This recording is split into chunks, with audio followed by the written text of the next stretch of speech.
curriculum leadership is change leadership, and more and more in our work as curriculum leaders, we need to be just so thoughtful about how we go about change.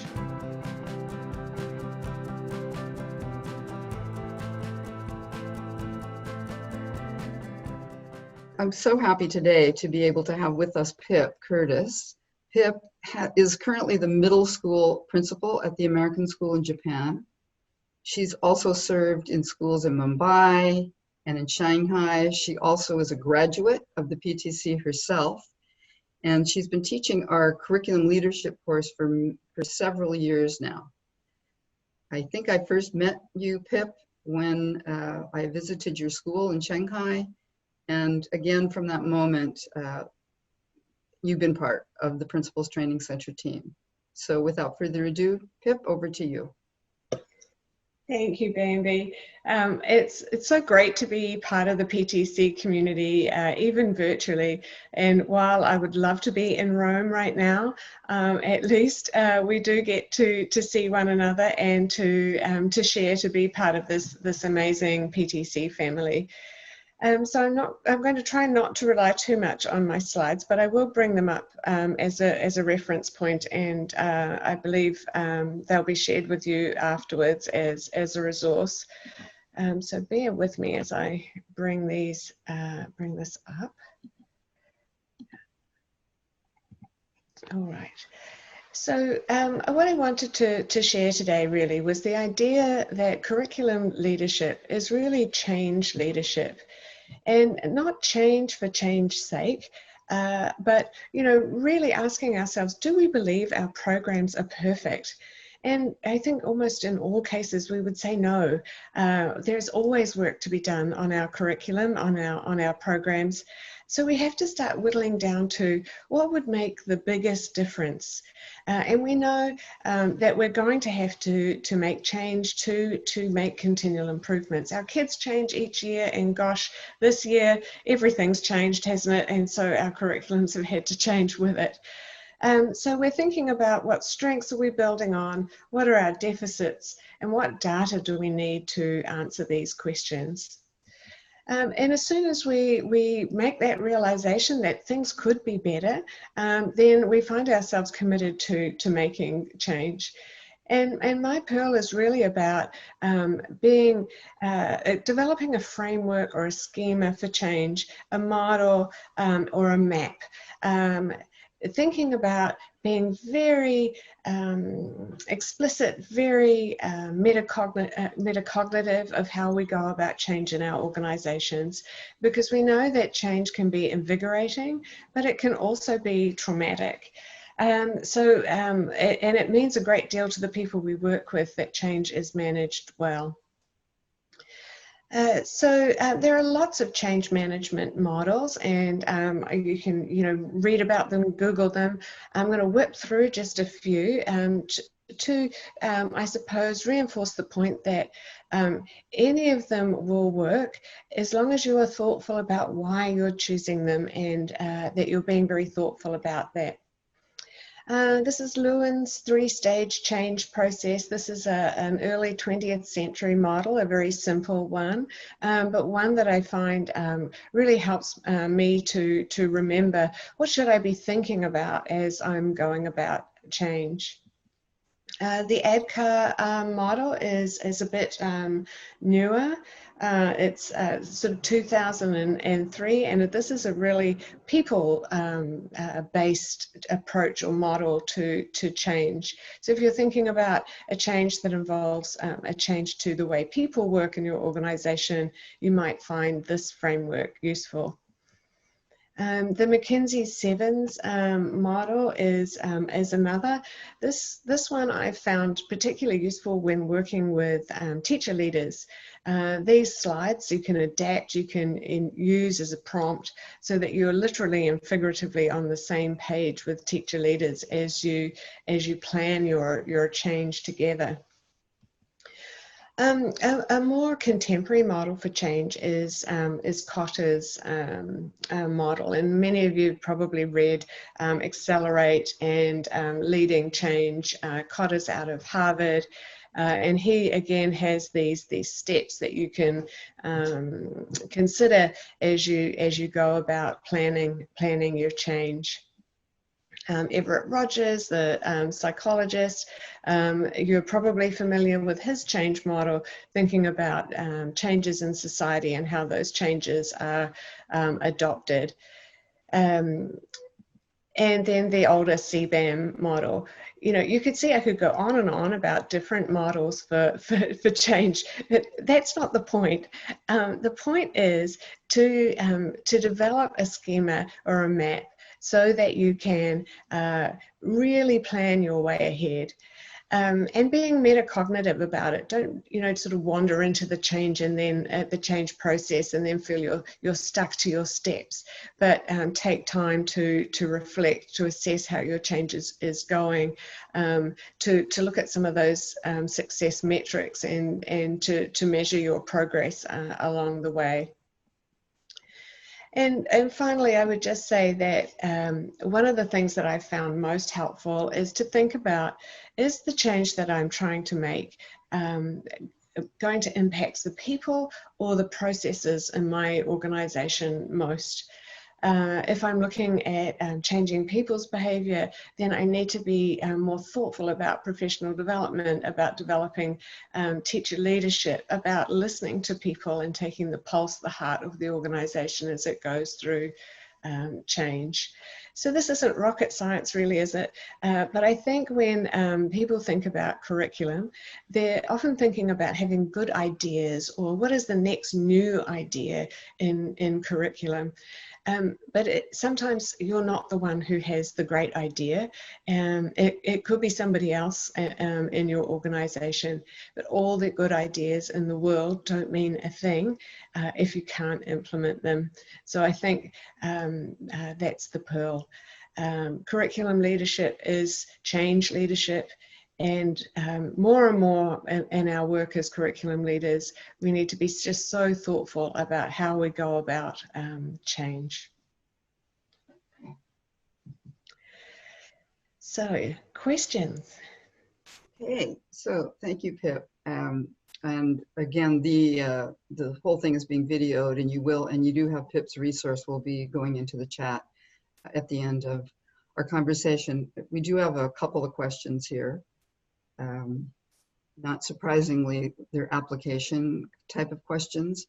Mm-hmm. So in all of this, in all these different choices that we have, models that we can be looking at, is there a model that you, in your experiences in international schools, have felt has served you quite well in the curriculum, the changing curriculum leadership? Mm-hmm. Yes, you know, the two that I've used most are Cotter's model, and he has the 8-step process. I'll just pop back to that. And this has been great. We've literally sat in team leader meetings and gone through and thought about, you know, what is creating the sense of urgency for change in our curriculum, and really, you know, challenged ourselves what data, you know, leads us to believe that we need to make some change with regard to transdisciplinary learning is something we're thinking a lot about at the moment. And then we sort of pop round each of those 8 pieces of the change model to make sure we've thought through all of those pieces before we begin the change process. So I think Cotter's is really useful, and the 2 books that are on the slide there, Accelerate and Leading Change, are a really great resource.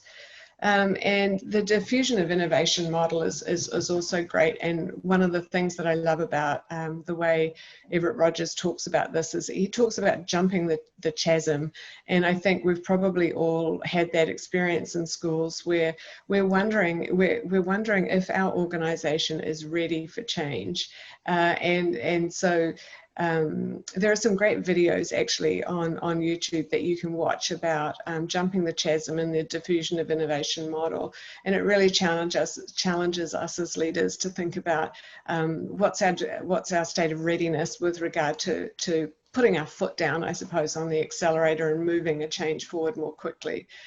So those are two that I've found work really well for curriculum change and leadership. Yeah, that's really helpful because, sometimes it's the tyranny of choice. We have so many choices that, we need to rely on each other for the experiences that we've had. We do have a few more questions coming in here, Pip, if you're up for it.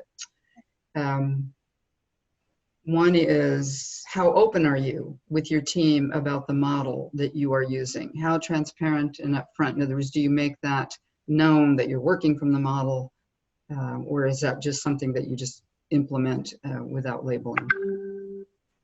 Yeah, actually, the Kotter model we have talked about.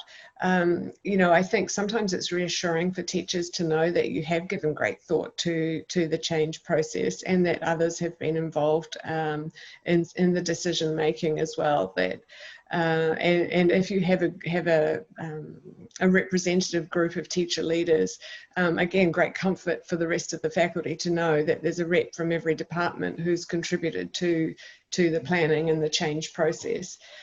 So yeah, I think if you can't share with your faculty the data that's led you to believe that this is a change that needs to happen, that is worth making, then I think you're perhaps less likely to be open with the change process. But yeah, if you can share with folks, this is the data that leads us to believe, it's important to make this change, and here's the change process we're going through. I think there can be great comfort in that.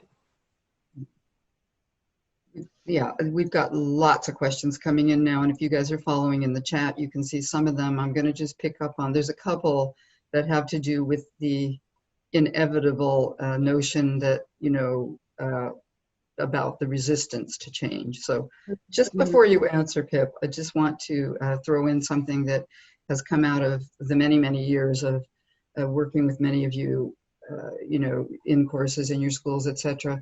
The word change itself is already a charged word.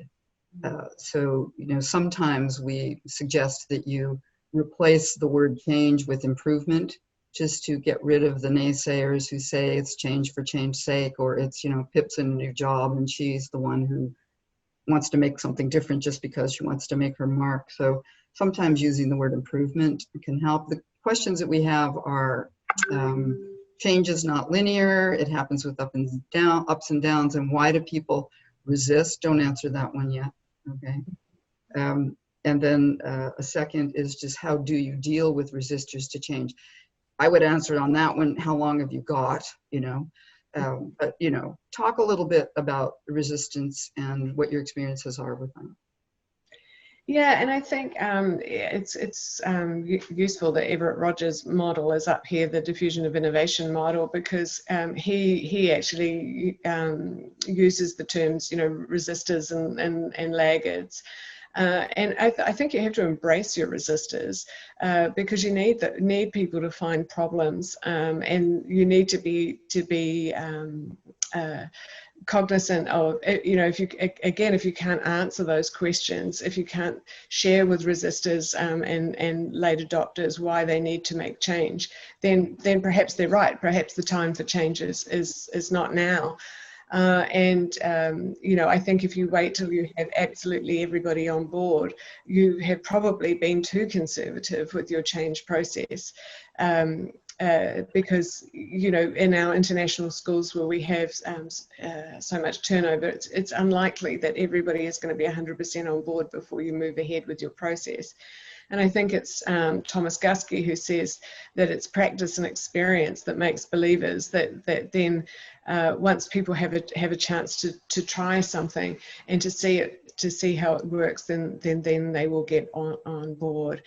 But yeah, the jumping the chasm is the idea that when you have a majority on board, and it tends to be also the people who have the political capital in your organization, who are well respected, who people trust, when they're on board, you can perhaps put less emphasis on the late majority and the folks who are not on board yet, and go ahead with your change. And, you know, I think you have to have courage as a leader, don't you? There are times when you have to say this is the right thing for kids, and we've got all the data, and we've thought carefully and purposefully about this, and so you know, let's go. Yeah, we have now lots of questions on kind of a similar theme that, you know, how do you help people engage with the change? What do you do for all stakeholders? You guys all just need to come to a week-long course that Pip teaches, because you'll learn about all those things. How do you prioritize needs for the change, and how do you not overwhelm people? Those are all, none of those have one-off answers. I think a theme that's running through here that I find, one of the questions is, how long do you consider it change, and at what point do you know or believe it has become a new reality, and what tools would you use to measure that? And I think that's one that particularly resonates, is every school you go to, every circumstance practically that you're in, you hear, oh, well, we need to change that, we need to change that. At some point, you know, we just do things and they become the way we do things around here. So talk a little bit about that. Is the word change just there forever? And if so, what does that mean? Yes, yeah, no, I think in education, the only constant is change. And, you know, I think part of adapting to the COVID-19 crisis is we've had to change more quickly, perhaps as educators, than we have in the previous decade. But, you know, I think that also the conventional wisdom is that it takes 3 years to embed change, and that really you want to take on a limited number of new initiatives within that 3-year period. I think in many of our schools there's initiative fatigue, isn't there, where you have, you know, 10 school-wide goals in a year, and then the next year you have 10 different school-wide goals, and I think that's partly what I would caution, I suppose, against. If you're planning change purposefully and thoughtfully with compassion for your faculty, then you're not going to take on that, you know, large numbers of goals and have new change every year. You know, it is slow down, do it right, be thoughtful about it, be considerate of the people in your organization as you make change, and make the change that's going to have the biggest impact on your kids. You know, start there and start slowly. But yes, it's you know, it's not easy or simple, and I think that's what's led me to read more widely about change management and change leadership, because it can have such a traumatic impact on a faculty. It just has to be done so thoughtfully. Yeah, so the idea that we create a culture in our schools that we are never done, it's never fully done, and that's the way that is our industry, you know, of learning. Want to just bring into a reminder, we're seeing it in some of the questions here, that, you know, the whole point of any change or improvement that you would make would hopefully be because you have a very strong understanding that it will impact learning positively. So I want to make sure we get the learning question in there. So particularly with regard to curriculum, as we look at the potential that curriculum, well, really the foundational nature of curriculum and how it's changed, and how we're still, for example, calling it, you know, 21st century. Well, guess what? We're well into the 21st century. I always found it interesting that we name, you know, learning objectives around a century. That doesn't quite resonate with me too well. But the idea being, you know, what in the curricular areas really, you know, what do you put out there as a leader in your school? People are looking to you as a curricular leader to have looked at the research, and we have several questions about the research. You know, we're changing something. We're not just doing change in general. In international schools, that could be we are adopting a different external curriculum, or we're going to write our own curriculum, right? So talk to us a little bit about you know, some specific things that you've seen in your experiences as a principal, specifics of the curriculum itself and things that you're seeing are needing to be moved ahead so that we can have that larger impact on learning. Yes, I think, you know, a specific example from my time at ASB in Mumbai was we were looking at student writing samples, and the kids were not doing as well as they should have been. We knew they had to write IB exams. We knew we had to improve learning in this area for students to express themselves in writing in the IB exams later on, and in life. You know, that the writing was not as good as it should have been.